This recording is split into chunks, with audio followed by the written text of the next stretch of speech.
I'm with Mark Spurgeon of Boca Grande Real Estate. He is the owner. It's nice to meet you. Good morning. So we're here to talk about the coronavirus and how has it affected your business on Boca Grande. So can you tell me a little bit about perhaps how business was and when it changed for you? Yeah, so we've been in business since 1977, and we have a pretty solid track of where our business should be. And we noticed a huge change in March when we started getting a slew of cancellations from guests. And so we established a policy and amended our contract to provide some relief for these people who couldn't travel. And so we followed the CDC guidelines as they move forward. And then at some point, Governor DeSantis took over, started signing executive orders, and then we followed his executive order. So it was a wave of cancellations, and then when the executive order for no rentals happened, we actually had to get on the phone then and tell people that they couldn't come. So it has affected us for first 3 months, probably not so bad because we were in normal operations and we had a number of longer term people. But as we transitioned to the middle and end of March, it was mostly 1 week bookings, and that was severely affected. Mm-hmm. So how have you seen it affect people's desire, I guess, to buy property? Have you noticed a difference in those type of sales? Certainly. Now we had pending sales, and there were 1 or 2 that canceled because of just the conditions, and then there were those that were sure what they wanted to do and knew that the island was solid, and so they'll follow through with their transactions. In the meantime, there are still people looking at property, but those that are just uncertain about things, or maybe they were affected by the market, they're taking a pause. Mm-hmm. I know I talked to many contractors, and they've had that happen as well, where people just like, let's put this project on hold now till we are certain what's going on. Mm-hmm. So I feel there's a lot of pent-up demand that is going to be there. So once we get past this, I think we'll move forward fairly quickly. Right. So how has this affected your staff here? Well, I would say there was effort that had to be done to keep morale up. Obviously, they were first worried about, well, are we going to be laid off, terminated? So there's anxiety, mm-hmm. From that. And so we were able to, and we've secured like the paycheck protection mm-hmm. loan. And so that made them feel a little more, confident that they weren't going to lose their job. Mm-hmm. And so mm-hmm. then we pivoted and said, well, there's things that we normally don't get to do for seasons. So, we're still busy. We're out securing properties, doing different tasks that mm-hmm. we normally would have to squeeze in between our busy rental season. So we've kept busy. How has the coronavirus affected you personally? Well, just in one way, since I'm the past president of the Inglewood Area Board of Realtors, those activities and all the other social activities were pulled back. So it's actually opened up my schedule to work on other things. But unfortunately, my dad passed away March 18th, and so we've been dealing with that. And that was very peculiar because at that time, the CDC guideline was no more than 10 people in a place. So we had to figure out how do we have, a service with 10 people and still include, the grandchildren and, mm-hmm. and people that cared about my father. So we had a service at graveside, and, there was Pastor Gary Beatty, 2 people from an Air Force honor guard, my 2 siblings and our spouses, and then had my good friend Don Lutz do a face stream video, so the grandchildren were able to log on, and other people that knew and were interested could at least watch the mm-hmm. service from that mm-hmm. standpoint. So we're waiting after things open back up to have a family gathering when people can travel and be together to do that. Right. But that was quite peculiar, though. In some ways, it was relieving because it was an intimate, setting, and afterwards we just had, lunch at my sister's house, and were able to spend time together. So that was good without, a whole cross section of emotions and what you would normally deal with, Right. where things came so fast. This gave us a little more perspective on the service than it just being a whirlwind, I would say. Right. But so that was a real effect. And then just thinking twice where you're at with your space of other people, and thinking about going to the grocery store and what is available. I liken it to a hurricane. We're used to that drill, but not at this time of year. Right. And so it's something we've done before many times, but it's just at least a hurricane comes and goes, and then you deal with the aftermath. Here, Right. it's like we're still preparing for the hurricane, and here we are. And we a haven't couple had, we've months had the into it. storm. We've had the storm, but just parts of the storm. Right. So we've been in survival mode for Right. 2 months instead of a week or two. Right. Yeah. So obviously that is stressful. Do you see how Boca Grande has been affected by the coronavirus outside of your business? Do you talk to other business owners here, and what has been their take on how it's affected them? Most definitely. I don't know anyone that it hasn't affected.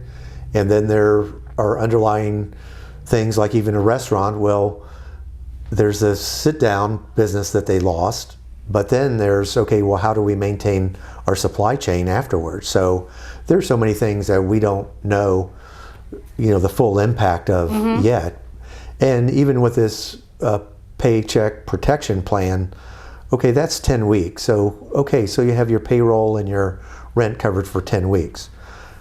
That's fine now, but come August and September, I'm concerned it's going to be, extremely difficult for some people. Right, and actually down here, a lot of businesses close in the summertime, so they not only have not had season, then they're going to be closed in the summertime like they normally would be. Yes, and they still have certain expenses that they have to pay, even Right. though they're cutting their losses by closing. Right. So it will be interesting to see how that plays out. But like I said, we haven't felt the full effects of it yet. They're still rumbling, through things we don't even think about, but that we've experienced, for instance, is even credit card processing. Right now, we switched to e-check or check only because of the credit card companies. We have credit card companies that are dealing with a wave of airline refunds and things, and these are in the billions of dollars. So even though we're a small player, we've seen some guests have delayed refunds back, and there's been some agitation with that. And then you have your secondary booking platforms in the vacation rental space, like Airbnb, VRBO, Red Awning, and we see them under a lot of stress. And so we're a small local firm. Our reputation is very important. These larger platforms do not account for that, whatsoever. And so we're seeing that, are they going to survive, and do we even want to, partner with them? Right. They are a very small part of our business, less than 3%. So we weigh this and go, do we really even need that? So it causes you to reflect and see, are certain things that are necessary or not, and if we can do, without them, let's go ahead and use this as an opportunity to reset and change and tweak it. So I think businesses that do survive will be stronger. They'll have to be resourceful, and they'll see benefits come from those decisions they're making right now. Right. I'm here with Sharon McKenzie of the Barrier Island Park Society, also known as BIPS, to find out how coronavirus has affected them. Nice to meet you. Nice to meet you too. So can you tell me what BIPS represents? So Barrier Island Park Society is a 501c3. We're a nonprofit on the island, one of many. And our mission is to inspire the exploration and preservation of our natural and historic resources. Basically what we do is we manage and operate this beautiful lighthouse here, Gasparilla Island Lighthouse. and Port Boca Grande Lighthouse and Museum. We also support 4 state parks. You might have heard of them before: Cayo Costa, Don Pedro, Gasparilla Island, and also Stump Pass Beach State Park. We also have 2 friends groups, the Friends of Cayo Costa, Friends of Stump Pass, who are predominantly responsible for their own parks. That's their focus. And we do a lot of educational and outreach programs on the island that you might have heard of, some like Wading Adventures is one of them. Right, and also climbing the lighthouse, correct? Absolutely. Climbing the lighthouses are one of our programs. That's one of the things I'm looking forward to doing when it's opened up again. So how have you found that this has affected BIPS as far as tourism and people being able to go to the parks, which obviously they're not able to go to the parks? It has affected us tremendously. Unfortunately, COVID-19 hit right in the middle of season, and we had to close down all the parks, all our programs, all our major events. So everything that was about to happen, normally happens during season, was canceled. And so it has greatly affected both, of course, our staff. It has greatly affected our ability to do outreach and education through our programs and events. It has also affected, because of the fundraising, our lack of ability to fundraise and our lack of revenue stream. We've also not been able to, or we might have problems in the future on a broader scale supporting our 4 state parks and also maintaining our 3 historic structures that we normally maintain. So how has your staff been affected by COVID-19? Our staff, sadly, we've had to lay off all our part-time employees, and all our full-time employees across the board have taken a pay cut. This is all in hopes that we can still get through this together and not have to lay anybody else off during this time. You have to understand that right now we have lost over half our annual revenue. Which might not sound, maybe that sounds bad, or maybe to some it says, well, you've got half, at least you've got half so far. But the problem is we're going now into non-peak season. This is the slowest season of the year, and this is actually when we're draining our bank account to stay open and keep things going. Right. And we have no funds to do that with. So who determines when the parks open, the state parks and then the private beaches? So right now there's an executive order from the governor, and if he doesn't extend it, then it will go back to the counties and the state parks. So the state park is run out of Tallahassee. That's where they are based, and they will make the decision for all the state parks and their beaches.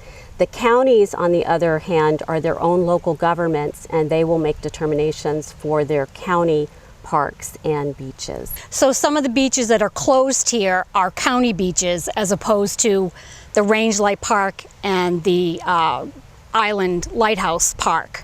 Actually, the Gasparilla Island Lighthouse is actually BIPS. So the beach, the 7.4 acres with Gasparilla Island Lighthouse would be our decision because we manage and operate it with the Coast Guard. The parks, though, where Port Boca Grande Lighthouse is, and the 4 parks I mentioned earlier, those would all be determined by the state park. Yep, and I think that's really important for people to know that Boca Grande as a whole cannot decide when the beaches open. It is by the state or by the county will determine when the parks open and in what capacity they will open to, because there are a lot of factors to consider, like restrooms. Absolutely. Right, because people will obviously want to come with their families, and how are they going to utilize things if they're closed. So I want to thank you so much for coming and taking the time to talk to us about Barrier Island Park Society, also known as BIPS. You can go online and find out more information at their website. So thank you so much. Thank you so much, Joe. We really appreciate being a part of this. You're welcome. Thank you.